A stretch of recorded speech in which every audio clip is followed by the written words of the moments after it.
Patrick Mahomes, 3-point victory, but it was all about you and Tyreek early. What did you have to say after the win?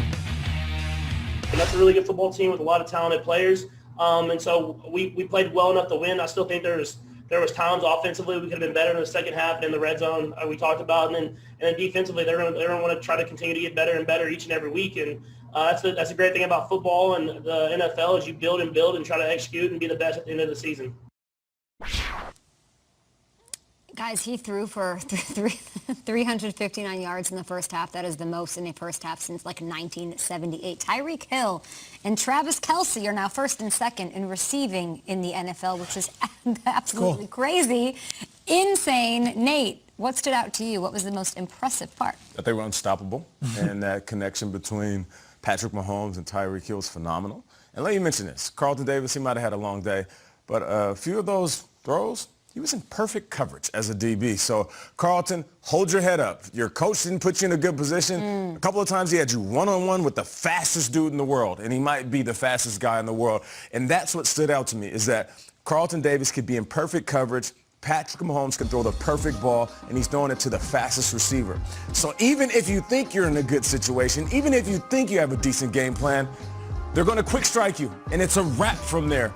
So what stood out is that they have the most phenomenal connection. And like I said before, Tyreek Hill has reset the perspective or the narrative that you need a tall, 6'5", Calvin Johnson, Randy Moss-esque wide receiver in the league. No, you don't. You just need a guy that's fast and willing to go up and make every ball that's thrown to him. There's a new calling card that says a receiver is dominating on a day.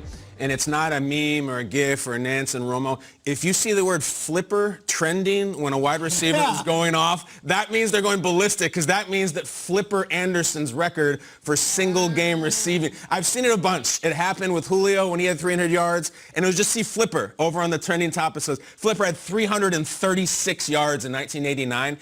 And nobody could catch him. It's like no one can catch Tyreek and no one can catch Flipper Anderson. You think 200 yards in the first quarter, this is the day. This is going to be an historic day where somebody finally, and ironically, Tyreek is flipping into the end zone. I mean, it would have been absolutely perfect, and then no one could catch him. It's one of those records that I respect, and he did it against the Saints in 1989.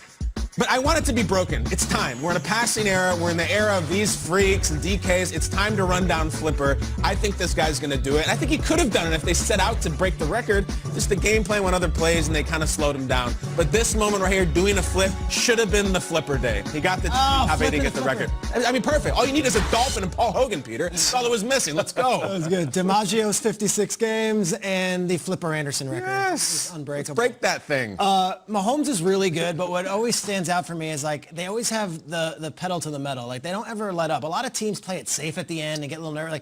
First, let's go to Mahomes in the fourth quarter here. This is a second down, and just look at, you're trying to stop him here. You're in a 1-point game. No, this is a deep pass to Tyreek. But if we go to the Mahomes... Oh, the end, yeah. The end. Yeah. Yeah. These are fun to watch, though, again, Peter. Yeah, it's good. This is must-see. This is good. So look, fake lateral. Fake lateral was awesome. I liked that. Mahomes stuff is great, but when you talk about the end, they get 3rd and 8 here. Okay, here's we go. 2nd and 9. This is it. Now, everyone else is like, all right, run the ball. There's a minute left to go. Just put a knee on it. Mahomes says 3rd and 7, and Andy Reid's like, throw it, Patrick. Game. End the game. There's no conservative play calling. It's like, let's just put this game on ice. Risky. And they put all the trust and all the faith in Mahomes' arm, when a lot of coaches would be like, all right, let's do the math here. We've got a minute left, and if we take a knee, and then if we hand off, we punt. Mahomes, throw the ball. Risk the incomplete. Stop the clock. I don't care. Mahomes, just throw it. I love that faith that Reid has in him, and that's what makes him so hard to beat, because there is the 100% confidence that no matter what, the other team's not going to get the ball if the ball's in Mahomes' hands. I was watching this game. I've watched it in the past couple of weeks. It's must-see TV. We all know that. We sit there, and I find myself saying, just give him the Super Bowl trophy. There's so much going on. But I ask you, Peter, because you just made a point that I sort of don't feel when I'm watching them. Why are they letting teams like the Bucs hang around? Why, they're 0-3 in the red. Why is it so close? Such a dominant performance. Bucs are a good team.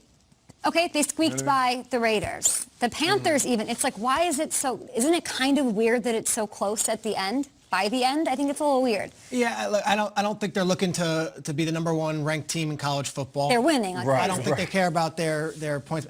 They're not worried about Vegas and how much they win by. Like, at the end of the day, they beat the Chargers in that close game. They beat the Raiders last week. And you're never nervous. Like, I'm never nervous even when it gets close. Yeah, me too. Never nervous with the ball in his hands at the end. And that's kind of the frustration part. If you're the other team, you're like, all right, we're getting one more shot, but you don't get another shot. I think puts you down. I think my point is, instead of just giving them the trophy because the games are so close, they're close. They're not blowing teams out, even though they look so dominant in every aspect and every side of the game.